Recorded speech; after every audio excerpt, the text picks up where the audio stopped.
Hey guys, today I am looking at patch 6.1b and I'll go through all the changes and let you know who you should be playing to get some free wins.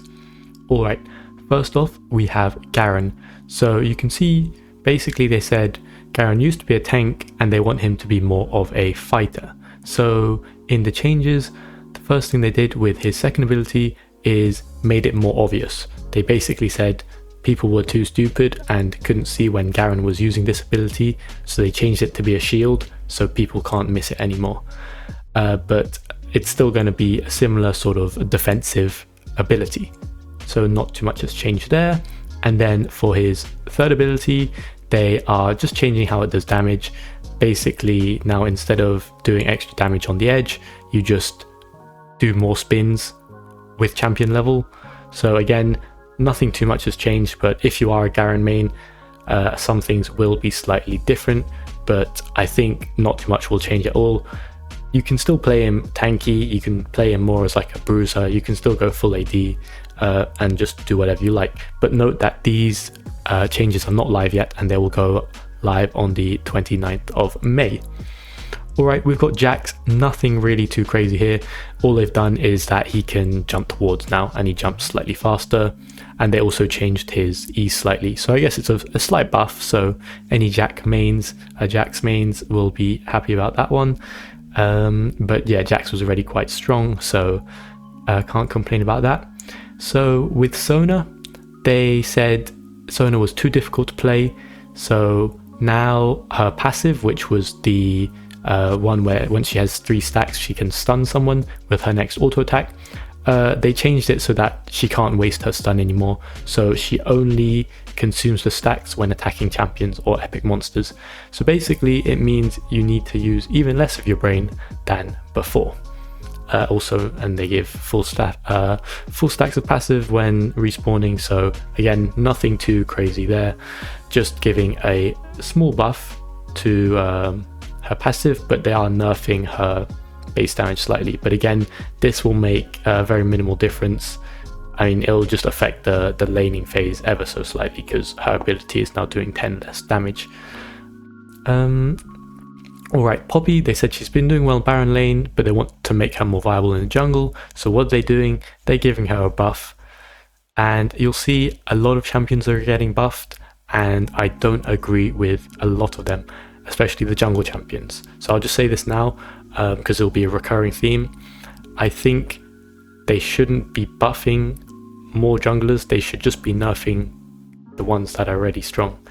And the other thing I'll say is, obviously certain champions are more difficult than others, and in my personal opinion you should make the harder champions better. And because if you have for example a good Zed can make Zed look very good, but a bad Zed will make Zed look terrible, right?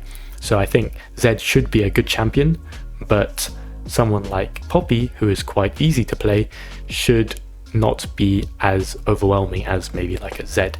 But anyways, moving on, we now have Set. Again, they want Set to feel a little bit stronger. As I said, common theme with this patch is they're just buffing everyone. So for any top laners who like Set, they've based his health regen across the board. Also his little punch mechanic, and this is his first ability, just helping him move faster towards enemy champions. So again, always small buffs, and I think a lot of these won't make noticeable differences. Set is one of those champions, if you knew what you were doing, he was already fine, but again, it should help with the laning phase slightly. Here Shen, a very nice one. He struggles with wave clear, very true. So they just buffed his damage to minions. Great, I think it's a very nice change for Shen. I don't think it'll make too much of a difference, but yeah, if any of you guys have played Shen and tried to clear minions, it is terrible. So this is a very nice change. And here we start with the unnecessary jungle changes. So Xin Zhao's been struggling lately. I don't know about that. But they decide to buff him. But again, it's not the end of the world. It's a very small buff. This is his third ability, which is the dash. they're increasing the damage by like 5 across the board, and also increasing the attack speed it gives ever so slightly. So again, a lot of the time these patch notes are placebo, so they just say, oh look, we're giving him a buff, but this is quite a minimal buff, so it's more likely to just incentivize people to play Xin Zhao again, and then they're like, oh wow, he's actually pretty good now with the new buffs, even though he was very good before. But yeah, they just want him to be played a little bit more, so we can allow that. Alright, so Evelynn, I haven't seen too much Evelynn, but indeed they are giving her a pretty big buff on her first ability, which is where a lot of her damage comes from, especially her jungle clear. So this is a pretty significant buff as well, because a plus 10% AP ratio, most champions, most AP mages will have definitely north of like 700, 800 AP late game. So this is easily making a very, very big difference on the amount of damage she is going to be doing. And also slightly reducing the ult cooldown, which is very nice as well, because Evelynn's ultimate is very useful when it comes to ganking. But again, I think Evelynn just has quite a unique playstyle. It works a lot in lower elos where the enemies are less aware, and you probably still would have killed them anyways. However, having this buff does help improve clear speed, and also just makes it slightly easier and quicker to kill enemies. So it does make Evelynn more viable for sure. Again, Vex, small buffs here as well, just giving her passive a slight AP scaling, again nothing much, only 5%, and her who knows which one this is, one of her abilities, probably the first ability, getting a small cooldown buff. So yeah, nothing too crazy there. Again, these are all small buffs and mostly placebo as well, so I think Vex still won't be very good. There are much better mages, much better control mages such as Syndra, Victor, Orianna. Vex is a very, in essence, by her playstyle, she's very high risk, high reward champion. You know, you have to hit your ultimate and go in. So although these buffs will help her a little bit in lane and stuff, at the end of the day, Vex is still a very situational champion. So they said Alistar struggling against support champions, give him some buffs. Sure, why not? It is actually pretty significant cooldown increase, especially in the early game.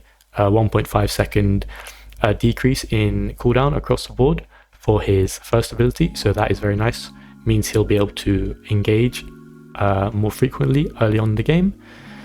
And okay, now we get to the very interesting ones. So Yone, and we'll see later, Yasuo are getting some pretty big changes. So they're removing the reduced crit damage. So now it means that he'll do the normal amount of crit damage, and additionally extra crit, because Yone and Yasuo gain like double the amount of crit as part of their passive. Any bonus crit will get converted into attack damage. So essentially what they're trying to do in this patch is incentivize people to play more crit Yone and Yasuo. So they're making crit more enticing. They're also buffing his first ability, and they're making a slight nerf to his second ability, but no one really cares about that because that's not where most of his damage comes from anyways. And you'll see again, these are pretty reasonable buffs, you know, 10% AD, but the main thing is going to be he just didn't need them. The main issue is more with the items themselves, and the fact that you can play more of a tanky bruisery type of build and still do so much damage. They're not doing anything to nerf that really, so people are still probably going to be going for Sundera and Twin Guard, but now it does just make it look like it's a bit better to play crit as well. But again, the issue with Yone and Yasuo was never doing enough not doing enough damage. It was just that as soon as you went in, you would instantly die. So that's why they ended up playing more tanky versions of them. So again, these buffs are not really going to make too big of a difference. I think Yone will definitely be stronger, but it won't do what Riot wants to do with these buffs. So this is a pretty big buff for Yone, so he will definitely become stronger, but don't worry about having to suddenly play like full crit Yone and getting one tapped by an Annie or something. And again, as I mentioned, Yasuo, very similar thing. They're nerfing his base AD slightly, increasing his base health. So I think the idea behind this is trying to incentivize you again more to build more damage as opposed to tank, by giving him some more base health so you can be tankier without actually building tank. But again, you have the same sort of buffs. They are nerfing his passive shield slightly, but not a big deal there. And again, they are nerfing the base damage actually, but then increasing the scaling. So I think they could have done a similar thing like this with Yone, and at least like nerf the base damage, so you are more incentivized to go full AD or full crit.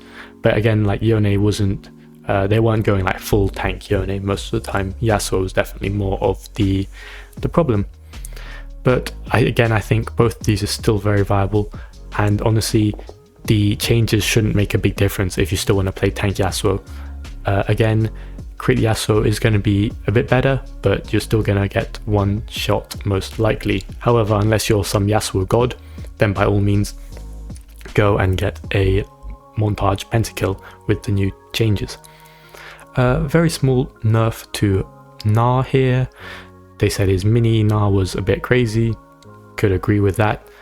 So they're just nerfing him slightly in terms of the bonus attack speed he gets from his passive and from his W when he's in mini form.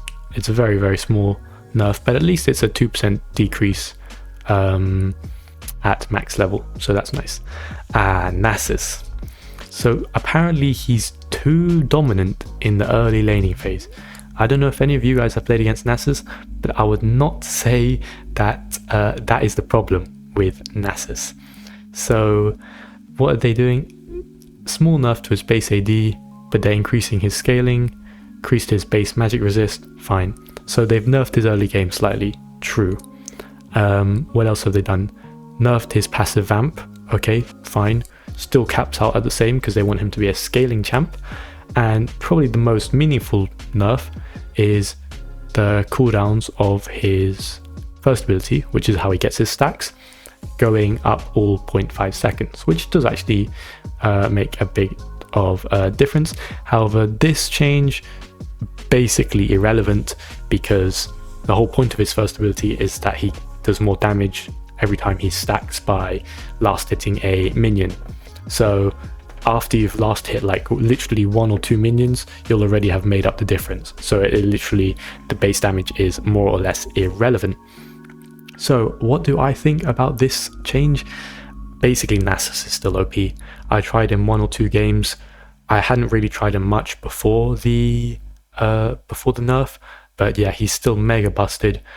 The reason I think Nasus is such a problem, and I touched on this briefly before, is he is a very simple champion to play, and because of that, I think he should be weaker than he is now. He's very strong right now, and part of the reason for that is, although maybe you could beat him if you're like a very good Fiora player or something, the issue is you have to be very good and not make any mistakes. Whereas Nasus, his gameplay is farm, literally farm for 5, 10, 15 minutes. Not even, it doesn't even have to be that long, to be honest. Once you've farmed 5 to 7 minutes and got your first item and your lucidity boots, you can actually win most 1v1s in top lane already. So the issue is his gameplay right now is just so degenerate, where he just stands under his tower, last hits the minions, and it's very hard to punish him, right? Because of his kit, he's got his second ability to slow you, and obviously his ult gives him more HP and armor and magic resist.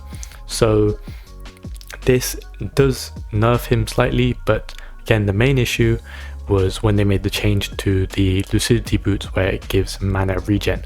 So now Nasus can just stay in lane the entire game and just keep farming stacks, and then he just gets so out of control. So while this nerf was definitely necessary, don't get confused at all by thinking that suddenly Nasus is banned. He's definitely, sadly that Nasus is bad. He's still very, very strong. So if you were playing Nasus before, keep playing him and you'll still 1v9 games easily. Alright, Amumu, they're saying keeping his clear fast but lowering his ganking power. So basically what they mean by that is they're increasing the cooldown on his first ability, so you kind of have to hit it. They're also nerfing the damage ever so slightly, but doesn't really make a big difference as well. But they do actually nerf his ult cooldown by 10 seconds, which is good because his ult was very oppressive. So what does this mean? Amumu's still going to be very good. He got slight nerfs. His ganks will be slightly more annoying, but he is still going to be very annoying to fight with his passive and with his third ability. So don't worry if you were enjoying Amumu. You probably still want to ban him just because you're not going to kill him. I mean, you can look at the nerfs, right? If he was ganking you, he probably had 2 charges on his bandages anyways, and his ult was probably up. So this is not going to change too much at all. Alright, now we're on to Rise, another champion that is in desperate need of nerfs, and I have been banning him every game. So what are they doing? Nerfing his base health, okay, fine, and nerfing his damage by 5% ability power, and also some base damage nerfs. Very nice. And you can see the first ability, not too crazy, just a 10 damage base damage nerf across the board, but with his second ability, I believe that is, actually some pretty decent nerfs as you level it up. However, I think you're leveling this up last anyways, so don't think it makes too big of a difference. But again, the issue with Rise is that his gameplay and his combos are so straightforward that nerfing this obviously will nerf his damage overall, but it's just the fact that he can press his Q and then his E and then his Q and then his W and then his Q and literally throw 5 abilities at you or even more in the span of like 1 or 2 seconds, whereas other mages could maybe throw 3 at max, right? So he has so many abilities to use that he's obviously going to do too much damage.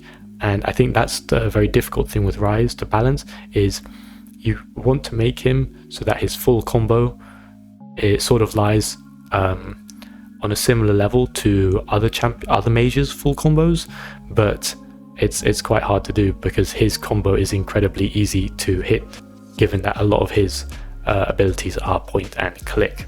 So don't worry if you are enjoying Rise and have been able to play him, he's still going to be very, very strong. Alright, Jarvan,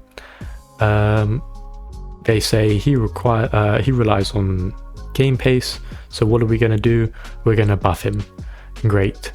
So they buffed his attack speed from his passive, from his third ability and the base damage, and also reduced his ult cooldown slightly. What does this mean? So Jarvan will be better. Was Jarvan bad before? Not really. But was he the best? No, by no means. So what will this do? Basically nothing. If you're good at, if you know what you're doing with Jarvan and you know how to play the map, he's going to be good, slightly better than before. His clear will be slightly faster, his ult will be back slightly faster, but nothing too crazy there. So I would still say Jarvan, a nice champ. Again, he's an easier one to play, so don't think he really needs buffs. But if you enjoy playing Jarvan, he did get a slight buff, so by all means play him a little bit. So now we have Olaf buffs. So they said struggled clearing jungle camps. Okay, so the issue with Olaf is he cleared camps maybe slightly slower than other people, but I think other people are clearing camps too quickly, to be honest. I think, and this is a pretty big issue, if you've played jungle, you'll know you can get level 5 and your bot lane will still be level 3, right? And that's a bit tough for them. And if you have a very fast clear, which some champions do, you can even get level 5 before your top laners do. So I think what they should be doing, and what they maybe should have done before to make jungle slightly more balanced, is just make it slightly slower to get your level 5, just so that you can't completely take over a game right away.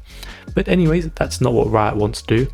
So instead, we are just saying Olaf is not clearing fast enough, so let us buff his clear. So they're buffing the base damage on his first ability.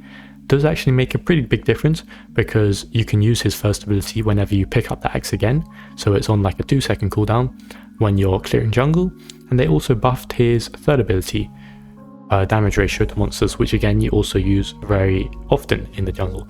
So what does this mean? He'll clear the jungle slightly faster, but again, Olaf was really good in certain situations already, where champions didn't have many dashes where they could get away and they were very CC heavy. Like, he's very good into like a Lux or a Morgana or something, but this isn't going to make him suddenly crazy good against champions with lots of dashes like a Callisto or whatever, right? So again, the buffs are nice, but they're not going to change too much. If you played Olaf without the buffs, you still would have won all the games that you would have won now that you have the buffs, and still lost the ones that you would have lost anyways, if that makes sense. Alright, now we have Vi again, another champion that definitely didn't need a buff, but here we are, she's getting one anyways. So what are they doing? They're buffing her passive slightly. Great. It is a slight buff, but again, this will increase her jungle speed and also just her skirmishing across the board. And they're also buffing her damage from her first ability slightly. So again, these aren't crazy buffs, so it's nothing game changing, but the main issue is buffs make people think that the champion is suddenly way better, so now they're gonna play them more, which is not fun because no one likes to play against a Vi, right? And again, it all comes back to the same thing that I was saying before. The reason why I think Vi doesn't need a buff is because she's already so easy to play anyways, right? She has one ability that you have to aim, and that's quite easy to hit, and the ult is a point and click CC on any target you want. So you can just ult the enemy ADC and they are not going to have fun. So I think champions like this shouldn't ever be the strongest champions that you can play. Alright, and now we'll quickly go through some item changes. They're buffing Bandle Fantasy. Again, very small buff, 5 AP, and increasing the base damage by 5 as well. So it should make it slightly nicer to play, to use. For example, if you're playing Morgana, I think was the main champion you played it on, or maybe Brand as well. But nothing too crazy. You're still going to buy it anyways. And here's Malignance buffs, which I don't know how I feel about it, because it was really, really good for champions who, as they said, rely heavily on their ult, such as Annie and Lux. So those champions were building it anyways, so I don't really know why they're feeling the need to buff it, because it really felt quite good, to be honest. But anyways, they decided they wanted to, so now it costs 100 less and gets 5 more AP, which puts it more on par with other items, such as even Infinity Orb. And now they have made some big changes to the support items.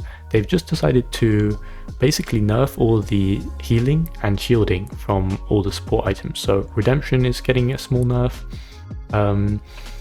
and Harmonic Echo also getting a small nerf, and yeah, just generally you can see they're just nerfing all the healing effects, and even actually increasing the price of Staff of the Flowing Waters, but again decreasing the ability haste and the healing.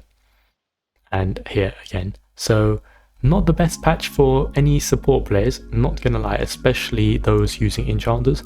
However, I do think these are good changes. As I said before, I think really we should be nerfing the things that are too good and not buffing everything. I think the game is less fun if everyone is OP, and it's better if most champions are just balanced. The main issue is, like, right now I feel like I have to ban Nasus and Ryze and Yumi every game, and then that still leaves a lot of really obnoxious champions to play against. So for example, Vi is always going to be open, and now with the buffs she might be appearing even more. But anyways, here we go again, more nerfs to Ardent Sensor. So yeah, all the support items getting nerfed. I think it's a nice change, but again, very minimal, okay? 10% to 8%. So it just means the healing, the one-off healing in the middle of the fight when Nami does her heal on the enemy Lucian, he's not going to go from 5% to 100% HP, he's now going to go from 5% to like 95%. So again, pretty small nerfs, but still good nerfs nonetheless. But anyways, let me know what you guys have thought of the patch so far and which champions you're enjoying. As I said, I think for jungle, picking up Vi, Jarvan, pretty good choices. Olaf is more more draft dependent, but still very good as well. And if you enjoy Evelyn's playstyle, she did get the biggest nerf of the patch, I would say.